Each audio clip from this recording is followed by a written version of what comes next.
Dans cette vidéo, on va couvrir les convertisseurs CA-CA variables.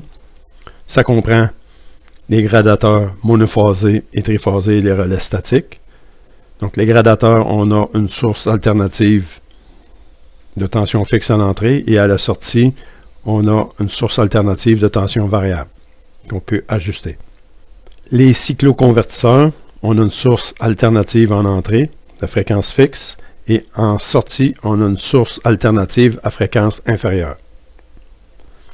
On va parler aussi un peu de la génération de VAR dans les circuits commutés. Débutons par le gradateur monophasé. Pour le gradateur monophasé, en entrée, on a une source alternative de tension fixe. En sortie, on va avoir un sinus haché selon l'angle de rotor. Et il y a une symétrie entre la partie positive et la partie négative, ce qui fait qu'on n'a pas de tension moyenne dans la charge, mais on a une source de tension de valeur efficace qu'on peut ajuster à la sortie dépendant de l'angle de rotor. Donc on a deux interrupteurs électroniques, deux thyristors. Ils pourraient être combinés tous les deux dans le même boîtier et être un triac. Et la relation entre l'amorçage de l'interrupteur de l'alternance positive et de l'alternance négative, c'est 180 degrés. Donc lorsque pendant 180 degrés c'est positif ici, c'est celui-là qu'on doit amorcer. Et lorsque c'est cette partie-là ici qui est positive, c'est ce thyristor-là qu'on doit amorcer. Donc il y a une relation TD plus 8.33 millisecondes. 8.33 millisecondes dans un réseau 60 Hz, c'est 180 degrés. Si on applique un rotor lors de la montée du sinus, par exemple ici, l'analyse paramétrique utilise 2 milli, 4.16 milli et 7 milli de rotor. 1 milli, 2 millisecondes, plus tard, à ce moment-là, l'interrupteur ferme et on se ramasse avec l'alternance positive aux bandes de la charge. Le thyristor s'éteint.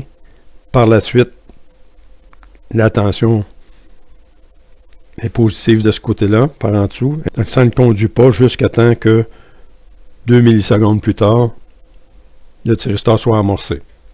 À ce moment-là, la tension de la source se ramasse à la charge et va continuer à conduire jusqu'à la fin de la période de la source. Les deux courbes ici sont tout simplement les valeurs efficaces pour les angles. On a une troisième courbe ici. Donc il y a un curseur qui a été installé et on a ramassé les valeurs efficaces de la source VAC ici. Donc c'est entre VAC et 0, c'est aux bandes de la charge. On a 114.6, 84.6 et 19 volts efficaces. Allons voir pour un amorçage de 0 degré. Pour un rotor d'amorçage de 0 degré, toute la tension de la source se ramasse aux bandes de la charge. Sauf ici, lorsque le courant dans le thyristor baisse en bas de la valeur de maintien, il va cesser de conduire. Donc on peut aller voir la fiche technique du manufacturier pour voir quelle est la valeur de courant de maintien pour ces dispositifs-là. Le relais statique. Donc le relais statique, c'est tout simplement un circuit à thyristor ou à triac qui va être amorcé avec un rotor de 0 degré ou pas amorcé du tout. Donc c'est comme un gradateur dans lequel on donne 0 degré de rotor, donc la pleine source se ramasse aux bandes de la charge. C'est empaqueté dans un boîtier dans lequel le côté commande, on a deux bornes vissées, deux borniers vissés pour nous permettre d'activer le relais statique. On a aussi deux bornes pour le circuit de puissance. Donc on a, en plus dans un relais statique, un circuit de zéro crossing qui appelle, donc c'est pour détecter le passage à zéro de la source et puis de pouvoir amorcer le triac à l'instant zéro.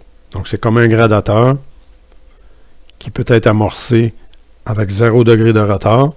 Donc c'est comme si c'était un relais dont le contact se fermait. Ou bien, il n'est pas amorcé du tout et à ce moment-là, c'est comme un contact ouvert. Donc c'est pour ça qu'ils appellent les relais statiques, c'est qu'il n'y a aucune pièce mobile à l'intérieur.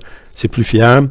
Et puis, contrairement à un relais mécanique qui va commuter un peu n'importe quand dans le circuit, ici on peut le faire commuter au passage à 0 de la source. Le gradateur, avec un amorçage de 130 degrés de retard, nous donne une forme d'onde comme ça ici. Donc, encore une fois, la valeur moyenne est 0 parce que la surface positive et la surface négative sont identiques, mais la valeur efficace est réduite par rapport à celle d'un sinus entier. Les valeurs théoriques d'un gradateur monophasé, donc pour la valeur moyenne, c'est 0. Pour la valeur efficace, c'est la même formule que celle qu'on avait trouvée pour un redresseur commandé monophasé double alternance. Donc, dans un redresseur commandé monophasé double alternance, cette alternance-là est en haut ici. Donc, au point de vue du calcul de la valeur efficace, c'est la même chose parce qu'on met le signal au carré. La formule pour trouver la valeur efficace d'un signal haché en fonction du retard. Ici, le retard, c'est alpha. Fin du gradateur monophasé.